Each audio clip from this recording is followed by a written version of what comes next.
وراثت، تحریر مشتاق احمد نوری۔ پھر وہی آواز آئی، ناصر، ناصر۔ میں چونک گیا۔ میرے اندر بے چینی کروٹ بدلنے لگی۔ میں جب بھی اس کی آواز سنتا ہوں میرے اندر اتھل پتھل ہونے لگتی ہے۔ کبھی کبھی تو باہر نکل کر اسے دیکھنے کی کوشش بھی کرتا ہوں۔ اسے دیکھ کر مجھے ایسا محسوس ہوتا ہے جیسے میں نے ابا کو دیکھ لیا ہے۔ نہیں، آپ یہ نہ سمجھیں کہ اس کی شکل میرے ابا سے ملتی جلتی ہے، لیکن ابا سے اس کا ایک ایسا عجیب رشتہ ہے کہ اس کی آواز سن کر ابا کا خیال در آتا ہے۔ ناصر، ناصر۔ پھر وہی مانوس آواز۔ میں اس کی آواز کو اپنے اندر جذب کر کے ایک طمانینت محسوس کرتا ہوں۔ میں جس آواز لگانے والے کی بات کر رہا ہوں وہ ایک پھیری والا ہے جو کوارٹر کے سامنے کی سڑکوں پر ایک بڑی سی ٹوکری اپنے سر پر رکھے آواز لگاتا رہتا ہے، ناصر، ناصر۔ ابا میرے ساتھ رہ رہے تھے۔ وہ اکثر فلیٹ کے گارڈن میں بیٹھ کر دھوپ کا مزہ لیتے تھے۔ وہ ہر آواز لگانے والے کی آواز سنتے، کبھی کبھی اسے پکار لیتے اور سامان بھی خرید لیتے۔ کوئی پھیری والا آتا تو وہ نہ صرف سامان خریدتے بلکہ اس کے بال بچوں کی خیریت بھی دریافت کرتے اور یہ ضرور پوچھتے کہ وہ اپنے بچوں کو تعلیم دلوا رہا ہے یا نہیں۔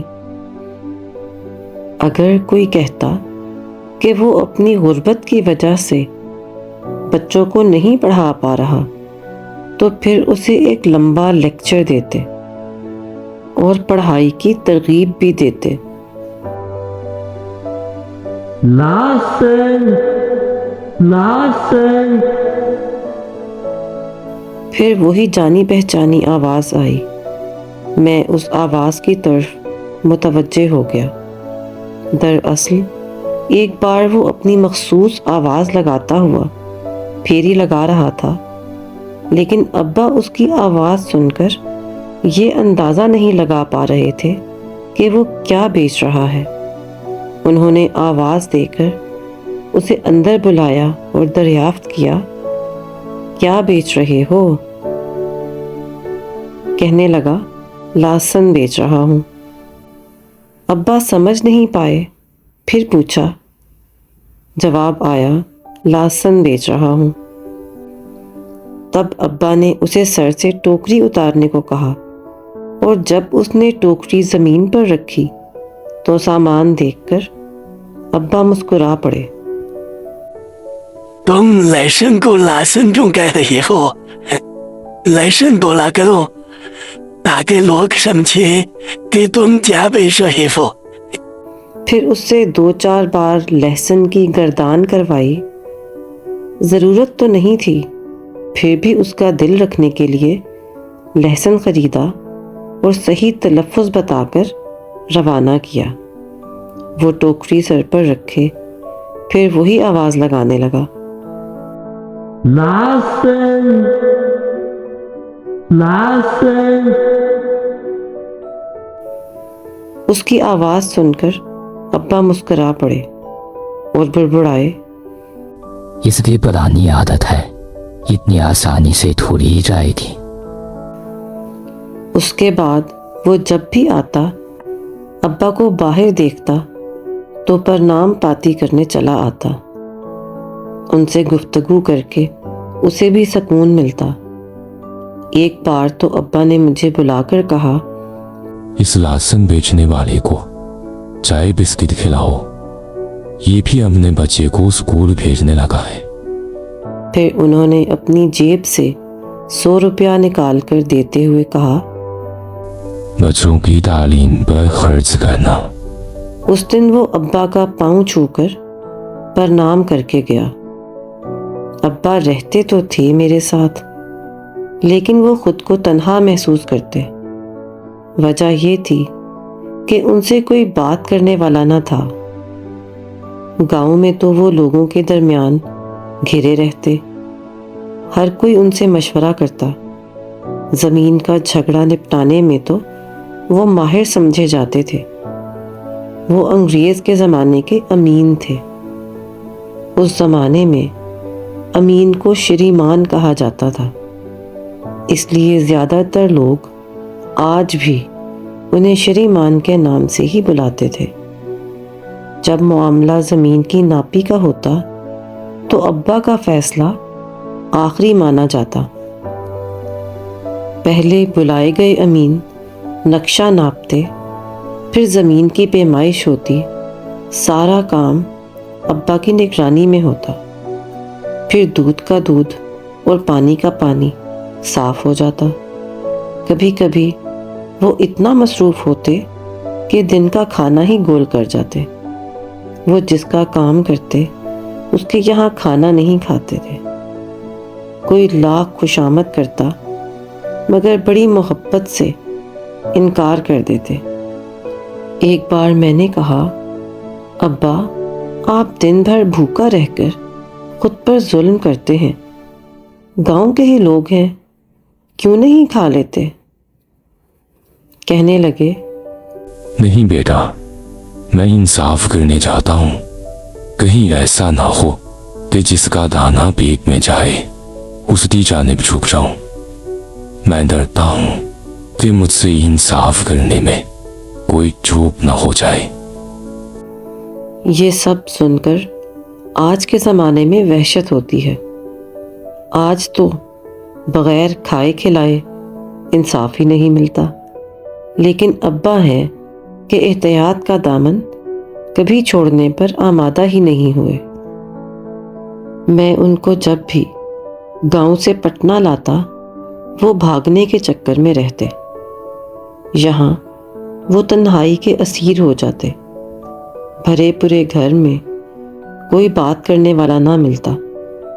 घर में कभी कभार मैं ही उनसे गुफ्तगू कर लेता। बेगम बस ज़रूरत भर की ही गुफ्तगू करती। बच्चे दादा दादा करते, उनसे खेलते, उनसे कहानी भी सुनते, लेकिन उनकी अपनी भी मसरूफियात थी। पढ़ाई, स्कूल, टास्क बनाना और फिर कार्टून देखना। कभी कहानी के चक्कर में रात भीगने लगती तो बेगम की आवाज़ आती, कहाँ हो तुम लोग? सुबह सवेरे उठना है। अब्बा झट अपनी बात ख़त्म करते और मुस्कुरा कर कहते, जल्दी भागो वरना मार पड़ेगी। और बच्चे खुदा हाफिज कहते हुए बिस्तरों में दबक जाते। कहानी के नाम पर वो ज़्यादातर अखलाकी कहानी सुनाते। कभी कभी बच्चे कहते कि अलिफ लैला की कहानी सुनाएं, तो कब उसे नसीहत आमोज मोड़ देते उसका बच्चों को एहसास भी ना होता। बच्चों की तरबियत कहानी के अंदाज में उन्होंने इस तरह की कि उनकी दीनी बुनियाद मजबूत हो गई। वो नमाज में खड़े होते तो बच्चे भी उनके साथ हो लेते। उन्हें वज़ू करने, नमाज पढ़ने और नमाज की सारी चीज़ें याद कराने में उन्होंने बहुत अहम रोल अदा किया। तरीक़ा भी ऐसा अपनाया कि बच्चे खेल खेल में सब कुछ सीख गए। मैं जब 6 मंजिला इमारत की चौथी मंजिल पर था तो उन्हें ऊपर नीचे आने जाने में काफ़ी दिक्कत होती थी। 5वीं मंजिल पर एक खन्ना साहिब रहते थे। कहीं डीएसपी थे। उनके अब्बा से उनकी दोस्ती हो गई।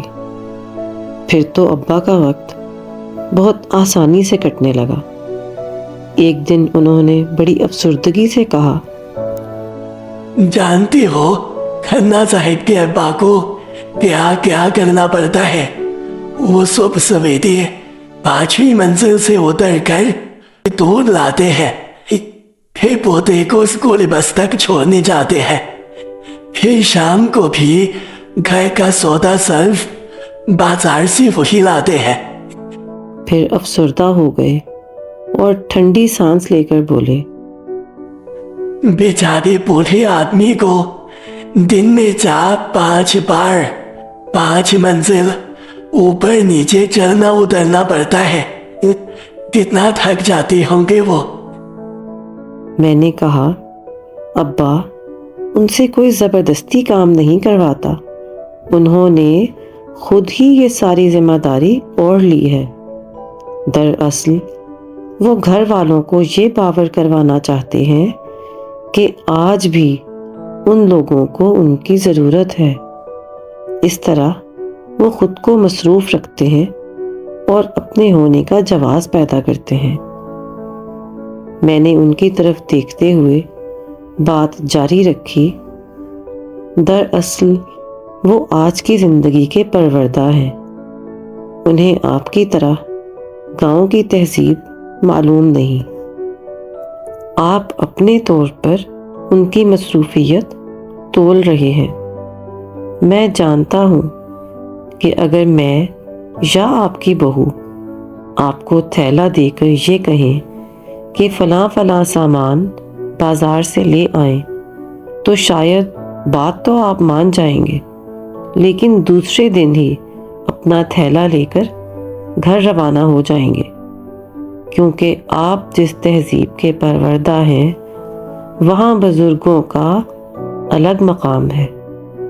आपकी गैरत ये गवारा नहीं करेगी कि आपका बेटा आपसे काम करने को कहे। मैंने अपनी बात जारी रखते हुए कहा, हाँ, कल जब मैं रिटायर हो जाऊंगा और कभी बेटे के साथ रहने का इत्तेफाक होगा, तो शायद मैं खन्ना साहिब के अब्बा से ज़्यादा काम करके अपनी अहमियत कायम रखना चाहूँगा, क्योंकि मेरी परवरिश जिस माहौल में हो रही है उसका तकाज़ा यही होगा। अब्बा ने मेरी बातों से इत्तेफाक करते हुए कहा, शायद तुम ठीक कह रहे हो। दरअसल अब्बा गांव की उस तहजीब के परवरदा हैं जहां एक हुक्म की तामील के लिए दसियों लोग हाजिर रहते हैं। वहां बुजुर्ग सिर्फ हुक्म देने के लिए होते हैं। चारों तरफ नौकर चाकर और घर का हर छोटा फर्द उनकी ज़बान से निकले हुक्म को बजा लाने के लिए मुस्तइद होता है। अब्बा जब से बड़े क्वार्टर में आए हैं, यहाँ आराम तो बहुत है, लेकिन कोई बात करने वाला नहीं। चारों तरफ बड़े बड़े साहिब लोग अपने खौल में बंद कमरा, बंद खिड़की, यहाँ तक कि ज़हन के दरवाज़ों पर भी बड़े बड़े कुफ्ल लटके पड़े हैं। इस कमी को पूरा करने के लिए उन्होंने ये तरकीब निकाली कि कभी कोई ड्राइवर, कभी अर्दली, तो कभी फेरी करने वालों को बुलाकर बात करते, उनका हाल चाल दरियाफ्त करते और घुमा फिराकर बच्चों की तालीम पर बात ख़त्म करते। इस तरह उनका दिल भी बहल जाता और वो तालीम की रोशनी भी फैलाने में मददगार साबित होते। लासन ये आवाज़ मेरी रूह से चिपक गई है। वो जब भी आता अब्बा को देखकर प्रणाम करता, और अगर वो नज़र ना आते तो किसी से भी ये ज़रूर पूछ लेता, आजकल बाबा नहीं दिख रहे हैं, काम गिलन है का?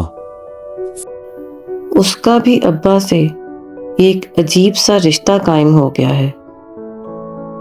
एक बार अपने लड़के को ले आया और अब्बा का पांव छूकर बोला, इसे भी आपका आशीर्वाद दिलाने लाया हूँ। आपकी कृपा से ये अब स्कूल जाने लगा है, खूब मन लगाकर पढ़ता है। आप इसके सर पर हाथ रख दें ताकि इसका जीवन सफल हो जाए। अब्बा गदगद हो गए। उस बच्चे को अपने पास बिठाया, नाश्ता करवाया और मेरे बच्चों के कुछ पहने हुए कपड़े भी उसे दिलवाए। वो इस बच्चे से इतनी मोहब्बत से पेश आए गोया बरसों से जानते हों। वो बच्चा भी निहाल हो गया। जाते वक्त बच्चे की जेब में अब्बा का हाथ गया। उन्होंने क्या दिया ये तो वही जाने, लेकिन उस लहसुन बेचने वाले ने बच्चे के गले में झूलते तावीज़ को हाथ में लेकर अब्बा से कहा, पापा, ये तावीज़ देख रहे हैं, इसमें कोई जंतर नहीं है, बल्कि इसमें आपका आशीर्वाद बंद है। अब्बा हैरत ज़दा और मैं भी चौंका। फिर उसने कहा, आपने उस दिन जो 100 का नोट दिया था उसे ही इस काले कपड़े में सीकर इसके गले में लटका दिया है। ये इसी आशीर्वाद का फल है। ये बच्चा अपनी क्लास में बहुत अच्छा कर रहा है। मैं उसकी अकीदत देखकर दंग रह गया। वो उनके चरण में बैठते हुए बोला, बाबा, मेरे सर पे भी अपना हाथ रख दीजिए। जिस दिन आपका आशीर्वाद मिलता है उस दिन मेरी टोकरी जल्द खाली हो जाती है और आमदनी भी बहुत होती है। अब्बा ने बड़े प्यार से उसके सर पर हाथ रखते हुए कहा, अल्लाह तुमको जिंदगी के हर मोड़ पर कामयाब करे और तुम्हारी जिंदगी खुशियों से भर दे। उसकी आंखें डबडबा आईं और उसका बच्चा भी अब्बा के पैरों से लिपट गया। जब बच्चा जाने लगा तो अब्बा ने पूछा, बेटा, तुम्हारा नाम तो पूछा ही नहीं। बच्चा हाथ जोड़कर बोला, बाबा, मेरा नाम राम दुलारी है। अब्बा मुस्कुराए, फिर बोले, है लहसुन वाले, तुमने भी आज तक अपना नाम नहीं बताया। पापा, राम प्यारे। वाह वाह, बहुत अच्छा नाम है। भगवान का नाम अपने नाम के साथ जोड़ना बहुत शुभ होता है। भगवान करे तुम हर हाल में राम दुलारी और राम प्यारी बनी रहो। वो दोनों तो चले गए, लेकिन अब्बा बहुत देर तक गुमसुम बने रहे। पता नहीं उनके मन में क्या चल रहा था। मैं कुछ भी समझ नहीं पाया। थोड़ी देर तक वो चुप रहे, फिर किताब के सफ़हात में गुम हो गए। अब्बा ने किताबों को अपनी तन्हाई का साथी बना रखा था। मेरे पास अलमारी में बहुत सी किताबें थीं जो उनकी खुराक बनती।